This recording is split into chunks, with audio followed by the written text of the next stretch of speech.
Nasaksihan nga natin sa huling kabanata, ang pakikipaglaban ni Commander Narumi at Hoshina, laban sa Kaiju No. 9. Ginawa na nga nilang dalawa ang lahat, ngunit hindi pa din ito naging sapat upang mapabagsak ang kalaban.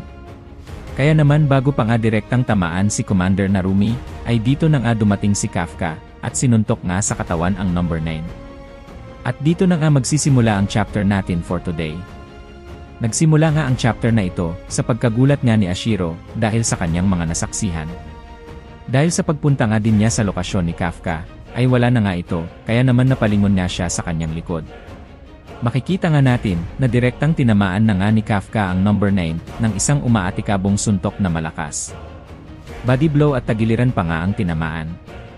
Sa lakas na ng suntok ni Kafka, ay talagang gumawa ito ng napakalakas na kuryente at pagyanig sa buong kapaligiran. Pati nga ang control room ay nagulat sa sobrang lakas ni Kafka. At sa loob din ng shelter, ay masinop silang sumusubaybay sa mga kaganapan na patuloy pang umiinit. Napatingin naman si Hoshina at tila nagtataka nga ito kung bakit biglang tumayo si Kafka upang tulungan niya silang lahat. Nakayuko naman si Narumi at wika nga nito na sa wakas na daw ay nagawa daw niya. Dagdag pa nga nito na ipakita daw sana ni Kafka kung ano ang maibubuga nito sa laban sa muli nitong pagbabalik sa kanilang laban. Nakangiti pa nga si Commander at tila confident siya na matatalo ni Kafka ang No. 9. Then dahil nga sa lakas ng suntok ng ating bida, ay talagang tumalsik na ng malakas ang No. 9. Kasabay nga nito ay napasuka nga siya ng dugo at tila malaking pinsala ang kanyang natamo sa suntok ni Kafka. Habang ang ating bida naman ay nakatingin niya lang sa kanya.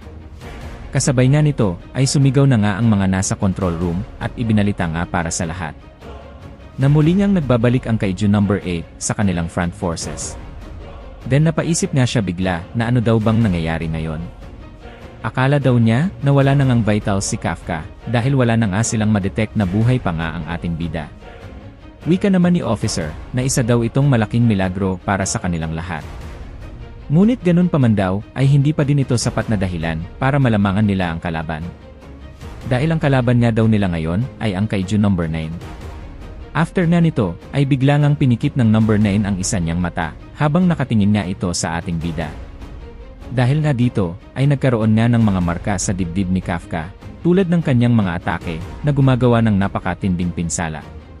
Ngunit sa pagbagsak nga nito sa ating bida ay hindi nga umiwas si Kafka at handa nga siyang tanggapin ang atake ng No. 9. Makikita din natin na tumalsik nga ang mga dugo ni Kafka mula sa kanyang dibdib.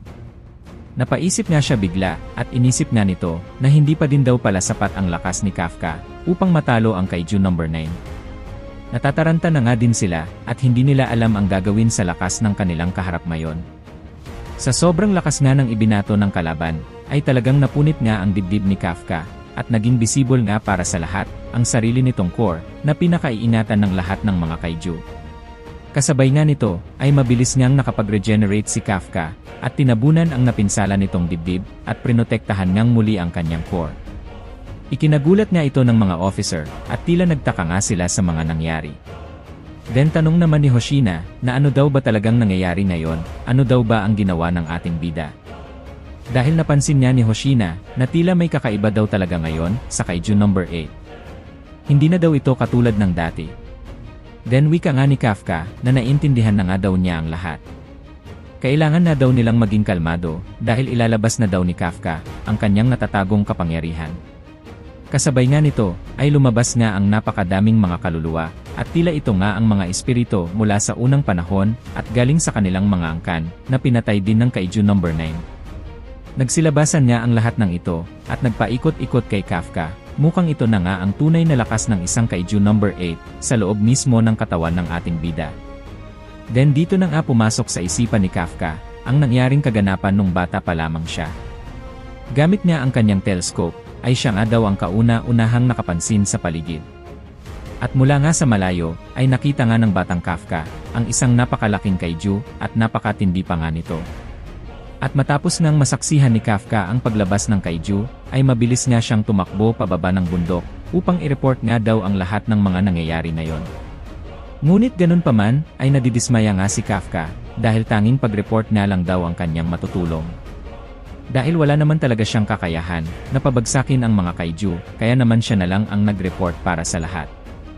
At sa loob nga ng kamalayan ni Kafka, ay hinihilanga siya ng mga defense force upang mailayo sa nais nitong pangarap.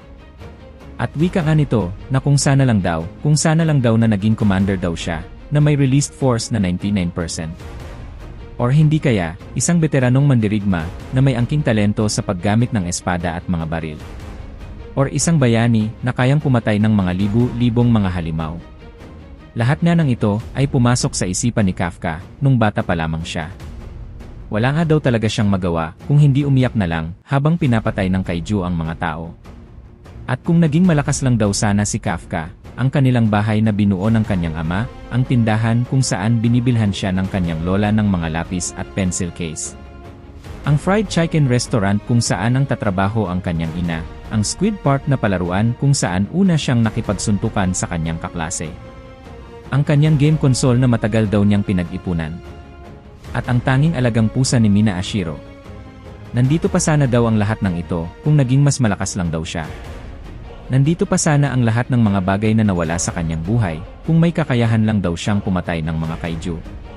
Napapaisip pa nga daw si Kafka na ano daw sana ang buhay nila ngayon kung nailigtas daw niya ang lahat.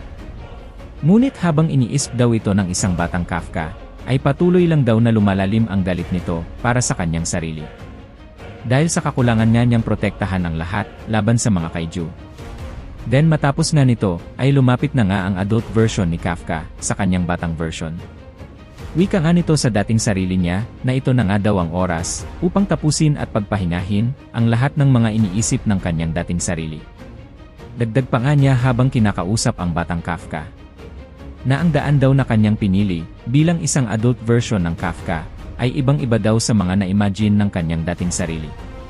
Ngunit naging iba man daw ang resulta mula sa kanyang mga pangarap, ay patuloy pa din daw siyang makikipaglaban na nakataas ang kanyang mga ulo. Tulad daw ng nais ng kanyang batang sarili. Kahit na hindi man natupad ang pangarap na maging isang defense force na may 99% release force, ay ipagpapatuloy daw niyang protektahan ang lahat laban sa mga kaiju. Then kasabay nga nito, ay nilagpasan na nga ng adult Kafka ang kanyang batang sarili upang harapin na nga muli ang kaiju number 9. Ngunit bigla nga siyang nagulat at napahinto nga siya sa kanyang paglalakad. Dahil hinawakan nga siya ng batang Kafka. Nakangiti nga lang ito habang nakatingin sa kanyang adult version at tila tanggap na nga din ito ang mga naging desisyon ng adult Kafka.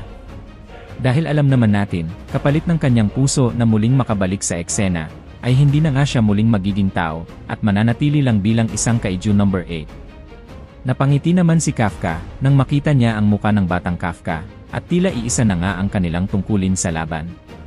Kasabay nga nito, ay sabay na nga silang sumigaw, nasisimulan na nga daw nila ang kanilang pagkilos upang harapin ang lahat ng mga pagsubok para sa kanila. Dahan-dahan niyang naglalabas sina Kafka ng puwersa, then matapos nga nito.